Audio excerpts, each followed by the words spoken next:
थलापति विजय ने राजनीति में कदम रखा। यह बीजेपी के सबसे बड़े टक्कर देने वाले हैं। यह बीजेपी के सबसे बड़े विरोधी बताए जा रहे हैं।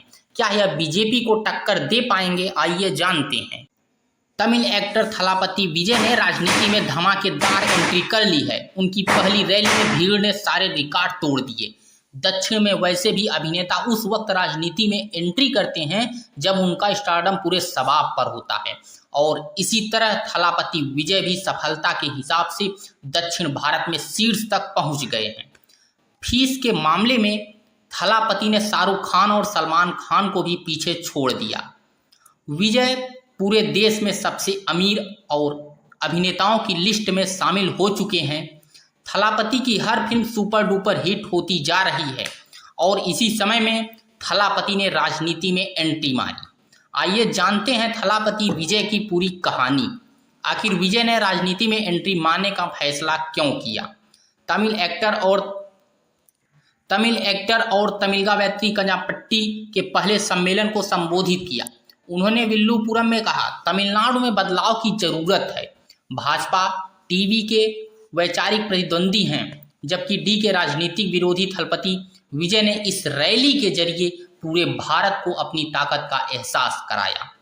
उनकी रैली में इतनी भीड़ दिखाई दी कि शायद ऐसी भीड़ तमिलनाडु में कभी नहीं दिखी। जहां तक कैमरे के लेंस का फोकस था, वहां तक सिर्फ और सिर्फ थलापति के समर्थक ही नजर आ रहे थे। विजय की रैली में करीब 3 लाख लोगों के जुटने का दावा किया गया। एक्टर विजय ने 2 फरवरी को अपनी पार्टी लॉन्च की थी। इसके बाद 22 अगस्त को उन्होंने पार्टी का फ्लैग और सिंबल लॉन्च किया था। चुनाव आयोग ने 8 सितंबर को उनकी पार्टी को राजनीतिक पार्टी के रूप में आधिकारिक मान्यता दी। विजय पहले ही ऐलान कर चुके हैं कि राजनीति में आने के बाद से वे फुल टाइम लोगों की सेवा करेंगे। आपको बता दें, 30 अप्रैल 2025 को रिलीज होने वाली थलापति 69 उनकी आखिरी फिल्म होगी। थलापति ने ऐसे वक्त में राजनीति में एंट्री ली है जब बीजेपी अन्नामलाई के जरिए तमिलनाडु में पैर पसारने की कोशिश कर रही है। वहीं करुणानिधि के बाद डीएमके की कमान उनके स्टालिन के हाथों में है। कहा यह भी जा रहा है कि स्टालिन के बाद यह कमान उनके बेटे उदयनिधि के हाथों में आ सकती है। ऐसे में थलापति की नई पार्टी भी राज्य के लोगों के लिए बड़ा विकल्प बन सकती है। माना जा रहा है कि अगले विधानसभा चुनाव में उदयनिधि और थलापति की आमने सामने की लड़ाई होगी। स्टालिन अपने बेटे के जरिए पार्टी में युवाओं को लाना चाहते हैं, तो वहीं थलापति को भी युवाओं का आकर्षण हासिल है। थलापति ने राजनीति में एंट्री करते ही यह ऐलान भी कर दिया कि उनका सबसे बड़ा दुश्मन कौन है। थलापति विजय का कहना है कि उनके डीएमके से राजनीतिक लड़ाई है और बीजेपी से वैचारिक लड़ाई, यानी कि थलापति की पार्टी और बीजेपी भविष्य में गठबंधन करती हुई भी कभी नहीं दिखाई देंगे। अगर थलापति के भाषण की कुछ प्रमुख बातों पर नजर डालें तो उन्होंने कहा, एक परिवार राज्य के लोगों को लगातार लूट रहा है।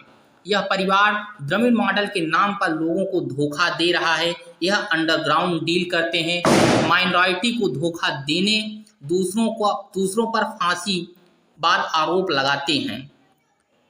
राजनीति बांटने वाली राजनीति हमारी दुश्मन में है।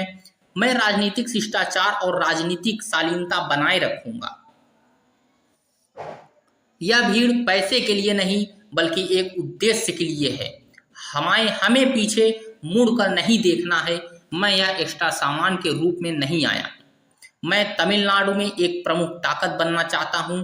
पार्टी सामाजिक न्याय और महिला सशक्तिकरण पर द्रविड़ आइकन पेरियार को नीति को अपनाए। तमिल की अदालतों और मंदिरों की भाषा के रूप में मान्यता मिलनी चाहिए। यह केवल भाषा का प्रश्न नहीं है बल्कि तमिलनाडु की सांस्कृतिक विरासत को पुनर्जीवित करने का अभियान है। हमारी पार्टी 2026 के विधानसभा चुनाव में सभी 234 सीटों पर चुनाव लड़ेंगी। अगर थलापति के घोषणा पत्र की बात करें तो इस घोषणा पत्र में कहा गया कि यह राज्यपाल का पद हटाना चाहते हैं। इसी तरह भ्रष्टाचार मुक्त प्रशासन बनाना चाहते हैं। राज्य में जाति आधारित जनगणना बनाना चाहते हैं। तमिलनाडु के लिए 2 भाषा की नीति बनाना चाहते हैं। उनका उद्देश्य कि तमिलनाडु को नशा मुक्त राज्य बनाया जाए। अगर थलापति की संपत्ति के बारे में बात करें तो विजय 420 करोड़ की संपत्ति के मालिक हैं।